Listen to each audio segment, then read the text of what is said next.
ሰላም ጤና ይስጥልኝ አድማጭና ተከታታዮች ሰበር መረጃ ይዤላችሁ መጥቻለሁ። ህወሓት ጄኔራሉን ከስልጣን አባረዋል። ከጄኔራሉ ያነሰ ማዕረግ ያላቸው ግለሰብ ተተኪ ሆነው መሾማቸው ተሰምቷል። በዝርዝር የምናየው ነው የሚሆነው። እንዲሁም ኢትዮጵያና የተባበሩት አረብ ኤሚሬትስ በባህልና በዲፕሎማሲ አዲስ ታሪክ ጽፈዋል። ዛሬ የመደመር መንግስት መጽሐፍ በአረበኛ ቋንቋ ተመርቋል። ግንቦት 7 ቀን 2018 ዓ.ም ማለት ነው። እንዲሁም የምክክር ባህል እንደ ኢትዮጵያ ላሉ ሀገራት እጅግ አስፈላጊ ነው ሲሉ ጠቅላይ ሚኒስትር ዛሬ ተናግረዋል። በዝርዝር የምናየው ነው የሚሆነው። እስከ ዝግጅታችን ፍጻሜ ድረስ አብራችሁን ቆዩ። በቅድሚያ ወደምናየው ዝርዝር መረጃችን ስናልፍ ጠቅላይ ሚኒስትሩ በማህበራዊ ትስስር ገጻቸው ባሰፈሩት መልእክት ባለፉት ዓመታት የሀገራዊ ምክክር ኮሚሽን የምክክር ሂደቱ ወደፊት እንዲራመድ በትዕግስትና ከፍ ባለ የሙያ ስነ ምግባር በማከናወን አሁን ያለበት ምዕራፍ ያደረሱት ሁሉንም ኮሚሽነሮች አመሰግናለሁ ብለዋል። የምክክር ባህል እንደ ኢትዮጵያ ላሉ ሀገራት እጅግ አስፈላጊ ነው ሲሉም ተናግረዋል። ጠንካራ የሲቪክ ማህበረሰብ ባህል ግንባታ ደግሞ ያለሰለሰ የመነጋገር ልምድና የሰከነ የወል መደማመጥ ግድ ይላል ነው ያሉት። እስካሁን ሂደቱ በማህበረሰባችን በየደረጃው የመደማመጥን ከፍ ያለ ጠቀሜታ አሳይቷል። ሂደቱ በሀገራችን ሁሉም ማዕዘናት የሚገኙ ከ90 በመቶ በላይ ኢትዮጵያውያንን አመላካቾችና የውት ውጤቶች ያንጸባረቀም ሆኗል ብለዋል። ለሀገር ወሳኝ ፋይዳ የያዘው ምክክር ምዕራፍ ተጨባጭ ውጤት ወደሚያስገኘው ቀጣይ ምዕራፍ በመሸጋገርበት በዚህ ወቅት ሁሉም ባለድርሻ አካላት ለሀገራችን ሰላም፣ አንድነትና ዘላቂ መረጋጋት የሚያረጋግጥ የጋራ ጽኑ አቋምና ገንቢ በሆነ መንገድ አስተዋጽኦ ሊያደርግ ይገባል ነው ያሉት። ወላኛው መረጃችን ስናልፍ ዛሬ ግንቦት 7 ቀን 2018 ዓ.ም ኢትዮጵያና የተባበሩት አረብ ኤሚሬትስ በባህልና በዲፕሎማሲ አዲስ ታሪክ ጽፈዋል። የመደመር መንግስት መጽሐፍ በአረበኛ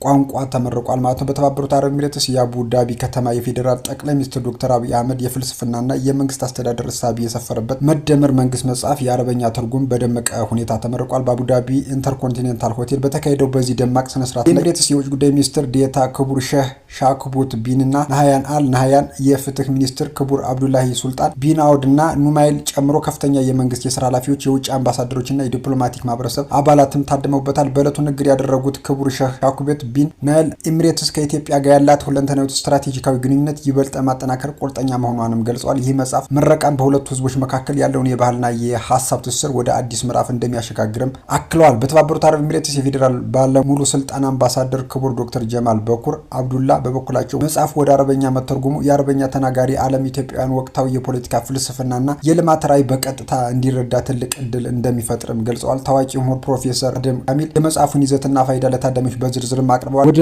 ሰበር መረጃው ስናልፍ ህወሓት ጄኔራሉን ከስልጣን ማባረሩ ተሰምቷል። ከጄኔራሉ ያነሰ ማዕረግ ያላቸው ግለሰብ ተተኪ ሆነው መሾማቸውም ታውቋል። ይህ ጄኔራል ከስልጣን መነሳት የመፈንቅለ መንግስቱ አካል ነው የተባለ ሲሆን ሹምሽሩ ተጠናክሮ እንደሚቀጥልም ታውቋል። የጄኔራል ባንድ መስመር ደብዳቤ ከስልጣን መነሳት ከፍተኛ አለመግባባትን ፈጥሯል ተብሏል። የፕሪቶሪያው ስምምነት ገንድሶ አዝጋሚ መፈንቅለ መንግስትን በትግራይ ያነበረ የህወሓት ኃይል የራሱን አስተዳደር በፍጥነት እየዘረጋ ነው ተብሏል። በአንጻሩ የጊዜው መንግስቱን መዋቅር እንደ ሸረሪ በጣሶ ጨርሶታል። የራሱን አስተዳደር የመዘርጋት አካል የሆነውን ሹምሽር በአቦ ሸማኔ ፍጥነት እያከናወነ የሚገኝ ሲሆን በሹምሽር ጄኔራል ታደሰን የሚደግፉና ህወሓት ምክር ቤት መመለስ የሚቃወሙ ሰዎችን በመለየት ከስልጣን እያነሳ ነው ተብሏል። ከዚህ ቀደም የጄኔራል ታደሰ ደጋፊ ነው በሚል የትግራይ ሰው ሀብት አስተዳደር ኃላፊ ጄኔራል ነጋሽን ከስልጣን ያነሳ ሲሆን በተመሳሳይ የጄኔራል ፕሬስ ሴክሬታሪ ኃላፊ የነበሩትን ዶክተር ገብሩ ካይሳይን አፍኖ በመውሰድ ለቀናት አስሯቸው እንደቆየ የሚታወስ ነው። በዚህ አኳኋን አንድ ከፍተኛ ጄኔራል ከስልጣን ማባረር፣ በምትኩ ከጄኔራሉ ያነሱ ማዕረግ ያላቸውን ግለሰቦች መሾም የትግራይ ክልል ጊዜያዊ አስተዳደር ፖሊስ ኮሚሽንን በኃላፊነት ሲመሩ የቆዩትን ጄኔራል ገብረ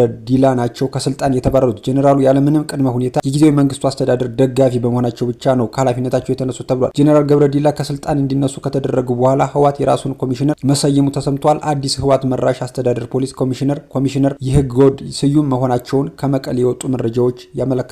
የጄኔራል ታደሰ ደጋፊ የሆኑ ባለስልጣናት አንድ በአንድ ከስልጣን እየተነሱ ሲሆን የታሰሩም አሉ። ከታሰሩትም ጄኔራል ቁልፈሰው ገብሩ በተጨማሪ ሌሎችም አመራሮች እየታደኑ ሲሆን በአንጻሩ የህወሓት ደጋፊ የሆኑ ባለስልጣናት በስልጣናቸው ላይ ይቀጥላሉ ተብሏል። ህወሓት ከሚታደኑ አመራሮች መካከል የተወሰኑት አስቀድመው ከመቀሌ በመውጣት የሸሹ ሲሆን ያልወጡት ደግሞ ከስልጣናቸው ተነስተው እየታሰሩ ነው ተብሏል። በተጨማሪ ቡድኑ ሌሎች የፖለቲካ ተሳትፎ ያላቸው ሰዎችን እያሳደደ እንደሚገኝ መረጃዎቻችን ይጠቁማሉ። ቀደም ብሎ ከትግራይ ከሸሹት ህወሓት ተቃዋሚ ጋር ግንኙነት አላቸው የተባሉ እያደነና እያሰረ መሆኑም መረጃዎች ወጥተዋል። በተለይም ከሀራ መሬትና ከስምረት ፓርቲ ጋር ግንኙነት አላቸው በሚል የተጠረጠሩ ሰዎች እስር ሰለባ መሆናቸው፣ ከነዚህ መካከል የትግራይ ብልጽግና ፓርቲ ዘርፍ ኃላፊ የነበሩት ጎይተን ብርሃነ ከታሰሩበት መሃል ይገኙበታል። የቀድሞ የትግራይ ብልጽግና ፓርቲ ዘርፍ ኃላፊ የነበረው ጎይተን ከፕሪቶሪያው ስምምነት በኋላ ወደ ትግራይ ተመልሶ ራሱን ከፖለቲካ አገልግሎት እየኖረ እንደነበር ተገልጿል። የፕሪቶሪያው ውል ከተፈረመ በኋላ ከፖለቲካ ወጥቶ ሰላማዊ ህይወት ውስጥ ቢገባም ከታሰረ በኋላ ፍርድ ቤት የመቅረብ እድል እንኳን አላገኘም ተብሏል። አድማጭና ተከታታዮች ለሰዓቱ ይዤላችሁ የመጣው አዳዲስ መረጃ ይመስላል። በሌሎች መረጃዎች እመለሳለሁ። እስከዚያው ግን መልካም